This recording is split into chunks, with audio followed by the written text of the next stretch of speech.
jangan engkau meminta-minta jabatan. Persoalannya sistem yang dipakai di negeri ini, kapan pula orang kalau tidak meminta jabatan akan duduk? Orang yang tamak dengan jabatan akan menghalalkan segala cara. Tidak semua orang yang menampilkan dirinya itu berhak untuk kita tunjuk.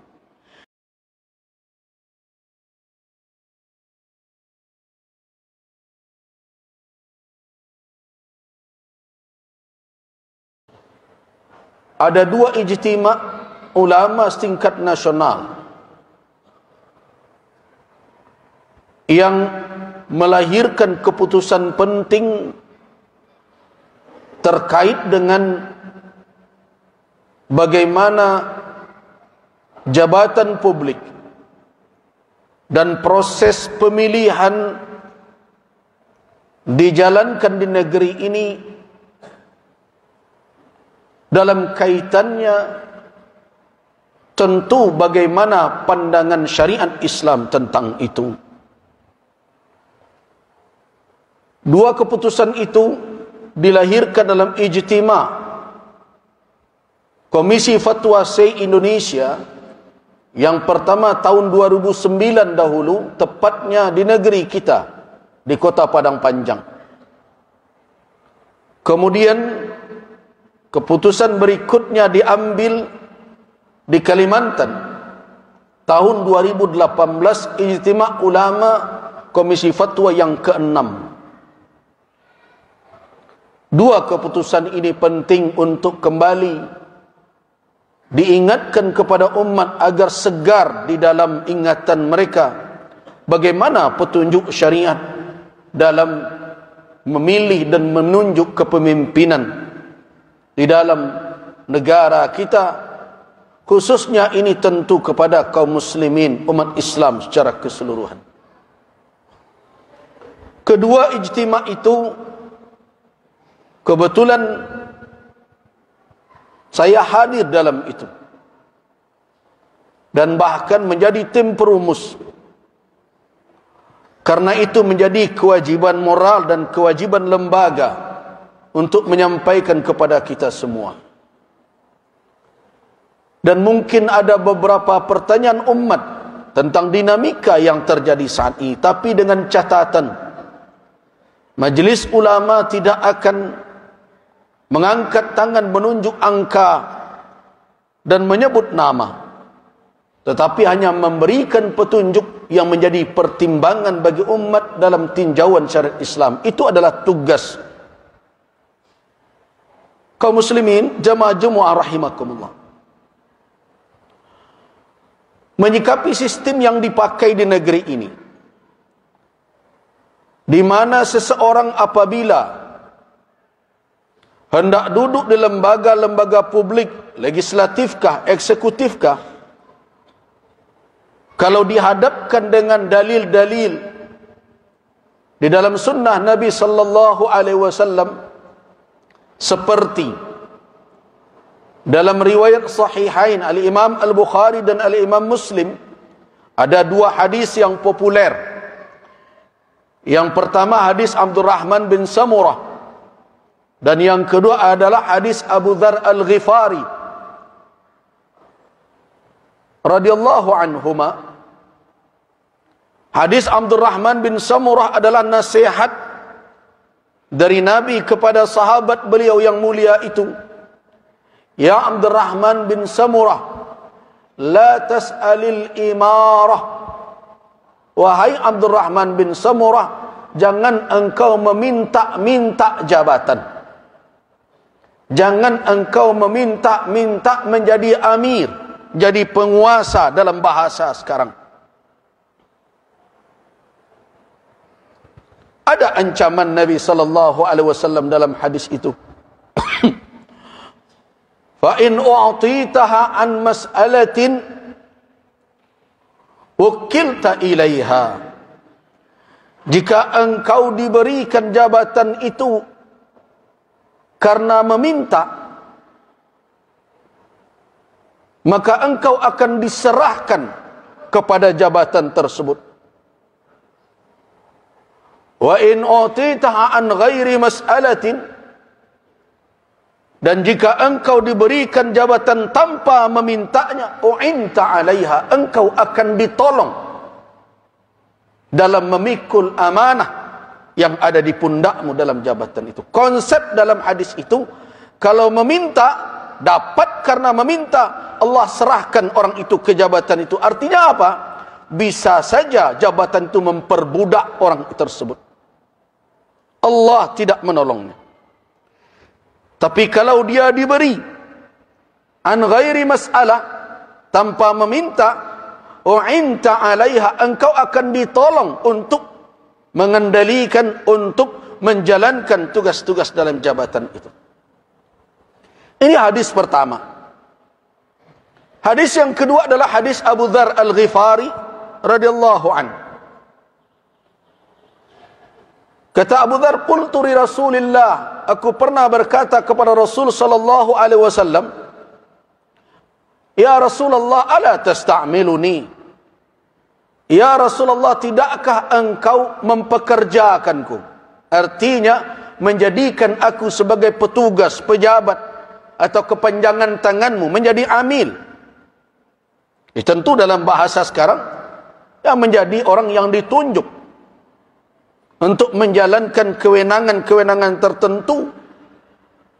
Tapi jawaban Nabi kepada Abu Dzar, ya Abu Dzar, innaka dha'ifun. Wahai Abu Dzar, innaka dha'if, engkau lemah. Tentu yang perlu kita fahami, apakah Abu Dzar lemah dalam aspek apa? Kalau kesolehannya, siapa yang mengingkari kesolehan Abu Dzar Al-Ghifari radhiyallahu an? Sahabat Nabi, jalil, mulia, berjuang bersama Nabi, dan ikut dalam medan tempur bersama Rasul sallallahu alaihi wasallam. Tapi kata Nabi, innaka dha'if, engkau lemah. Wa innaha amanah, yang engkau minta itu adalah amanah. Wa innaha khizyun wa nadamah yaumal qiyamah, sesungguhnya dia menjadi kehinaan dan penyesalan di hari kiamat. Illa man akhadha bihaqqiha, kecuali orang yang mengambil jabatan itu dengan haknya. Makna haknya itu dengan kepantasan, dengan persyaratan yang dia miliki, kemampuan yang ada padanya, dia memang memenuhi syarat untuk itu. Wa adda alladhi alaihi fiha, dan dia menunaikan tanggungjawab yang ada di pundaknya ketika memikul jabatan itu. Kalau dua itu bisa dia lakukan, baru dia tidak menyesal di hari kiamat dan tidak menjadi kehinaan kelak di hari akhir. Kalau kita ambil dua hadis ini, maka bisa saja orang akan berkata bahawa meminta jabatan ini hukumnya haram.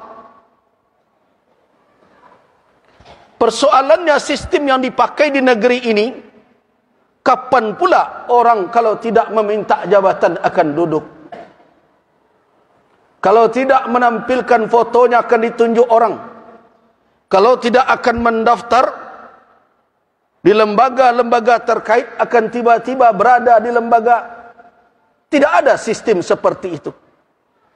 Kalau umat Islam secara harfiah saja memahami begitu, tentu akan duduklah orang-orang yang tidak ada sikap warak, tidak ada ketakwaan, tidak ada rasa malu. Sedangkan orang yang memiliki ketakwaan dan kewaraan berkesimpulan, saya tidak mau meminta. Kapan orang akan mengantarkan jabatan anggota dewan ke rumah saudara? Nah, dalam kasus seperti ini, maka perlu direnungkan oleh ulama bagaimana memahami hadis ini. Nah, tentu hadis ini tidak mungkin bertentangan dengan Al-Quranul Karim. Firman Allah Subhanahu wa ta'ala, mustahil. Nah, karena itu harus difahami bahawa apa yang dilakukan oleh umat Islam hari ini menyikapi berbagai sistem yang berlaku, merujuk kepada firman Allah. Dan hadis ini difahami dalam konsep dan petunjuk firman Allah itu. Di mana firman Allah Subhanahu wa ta'ala? Ada di dalam surat Yusuf ayat 55. Di mana Nabi Yusuf alaihissalam setelah dikeluarkan oleh pembesar Mesir, oleh Perdana Menterinya dari penjara setelah menafsirkan mimpi sang raja, kemudian raja menempatkan Nabi Yusuf pada lingkaran orang dekat dengannya. Pada waktu itu Nabi Yusuf berkata, qala ij'alni ala khazainil ardi inni hafizun alim. Yusuf, surat Yusuf ayat 55. Qala ij'alni, kata Nabi Yusuf, jadikanlah aku ala khazainil ard, bertanggungjawab atas bendahara bendaharaan negara. Inni hafizun alim, sesungguhnya aku adalah bendaharawan yang berpengetahuan. Di sini kasusnya adalah Nabi Yusuf meminta jabatan. Kalau difahami secara harfiah, Nabi Yusuf mengatakan, jadikan aku bendaharawan negara, karena sesungguhnya aku hafizun, orang yang pandai menjaga, memelihara, alimun, dan berpengetahuan untuk menjalankan itu. Nah, berdasarkan kepada ayat tersebut dan hadis tadi, maka bisa dalam konteks keindonesiaan, ketika seseorang menyodorkan namanya, menampilkan fotonya, menunjukkan siapa dia, ada dua kemungkinan. Yang pertama adalah kemungkinan meminta dan diancam oleh hadis tadi ada. Tapi yang kedua adalah kemungkinan menawarkan diri karena dia pantas dan ingin berbuat maslahat. Tentu untuk menentukan mana yang meminta dan merengek terhadap jabatan, dengan orang yang menyodorkan dirinya karena dia punya kemampuan dan ingin berbuat yang terbaik untuk umat, dua yang berbeda. Bagaimana tandanya? Tentu yang pertama adalah niat, dan itu tidak diketahui oleh orang, karena niat manusia ada di dalam kalbunya. Tetapi di dalam sikap dan perilaku akan terlihat mana orang yang tamak dengan jabatan dan rakus, dan mana orang yang menawarkan kemampuan. Orang yang tamak dengan jabatan akan menghalalkan segala cara, bahkan fotonya saja bisa dipolesnya. Yang tua terlihat menjadi muda di dalam penampilannya. Bagian-bagian seperti itu adalah penipuan kepada umat. Bisa jadi sekolahnya tidak jelas, bisa jadi ijazahnya tidak jelas. Kalau sudah menghalalkan segala cara untuk mendapatkan pangkat dan jabatan itu, berarti itu alamat bahwa orang itu bukan menawarkan diri, tetapi rakus dan meminta merengek kepada orang. Dan itu adalah perbuatan yang berbahaya. Kenapa? Karena janji Rasul SAW, ancaman untuk orang itu, bahwa Allah Subhanahu wa taala tidak akan menolongnya. Dan barangkali inilah penyebabnya kenapa negara ini terjebak di dalam kepemimpinan, di dalam berbagai macam perwakilan yang jauh dari sikap amanah. Kenapa? Karena Allah Subhanahu wa taala membiarkan orang itu dengan pangkat dan jabatannya, sehingga menimbulkan mudarat orang lain kepada orang lain. Tetapi kalau dia menampilkan dirinya apa adanya, dengan jalan-jalan yang telah diatur dan patuh kepada aturan tersebut, tidak mau berdusta, tidak mau berbohong, dia jaga petunjuk-petunjuk syariat di dalam menyampaikan apa yang dia inginkan, dan lebih mengedepankan fikirannya, wawasannya, bukan pencitraannya, tetapi kemampuannya agar orang tahu, dan amanah itu diberikan oleh orang dengan kesadaran dan kepercayaan. Maka orang-orang inilah yang bisa masuk dalam kategori menawarkan diri, tidak meminta, sebagaimana apa yang dilakukan oleh Nabi Yusuf alaihissalam. Wahai kaum muslimin, karena itu saya menganggap tidak semua orang yang menampilkan dirinya itu berhak untuk kita tunjuk. Karena itu pertimbangan pertama yang harus dipakai oleh umat Islam, lihat bagaimana cara dia menampilkan dirinya. Kalau dia sudah meminta-minta, jangan berikan kepada orang yang meminta. Tetapi kalau orang itu menunjukkan siapa dia dengan keasliannya, dengan kejujurannya, dengan kemampuannya, orang seperti ini kemungkinan dia memang ingin berbuat, dan bahkan sebenarnya dia mungkin tidak mau menampilkan, tetapi sistem yang memaksa dia harus demikian. Wahai kaum muslimin, kenapa ini harus dijelaskan? Karena kita tidak ingin terjebak terus dengan sistem yang seperti ini, yang membuat kita kemudian kehilangan daya. Kenapa? Karena seluruh kewenangan sudah diserahkan kepadanya. Eksekutif ada pada orang tertentu, legislasi ada pada kelompok tertentu, yudikatif ada pada kelompok tertentu, sedangkan umat tanpa harus bisa menggeleng menerima segala keputusan. Demo tidak didengarkan karena mereka sudah tidak lagi memiliki rasa kesentuhan hati melihat orang menangis dan meratap karena kebijakan yang dia ambil. Nah, wahai kaum muslimin, persoalan ini persoalan syar'i. Jadi jangan ada pula yang mengatakan, kenapa tidak urus masalah solat saja oleh ulama? Kenapa tidak urus MUI masalah puasa saja? Kenapa tidak jelaskan masalah ini saja? Di dalam Islam tidak ada satu lapangan pun yang tidak ada petunjuk syariat padanya. Jadi orang-orang yang menyuruh ulama diam dalam memberikan petunjuk kepada umat untuk memiliki pertimbangan dalam memilih pemimpin dan wakil, itu adalah orang-orang sekuler yang tidak menginginkan ulama menyampaikan petunjuk Al-Quran dan Sunnah, pandangan syariat dalam kajian-kajian fikih kepada umat.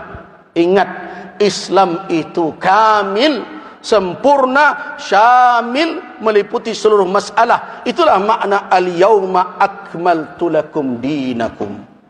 Barakallahu lakum bil Qur'anil Karim wa nafa'ani wa iyyakum fi min al-ayati wa dzikrat. أقول قولي هذا وأستغفر الله لكم من الغفور الرحيم.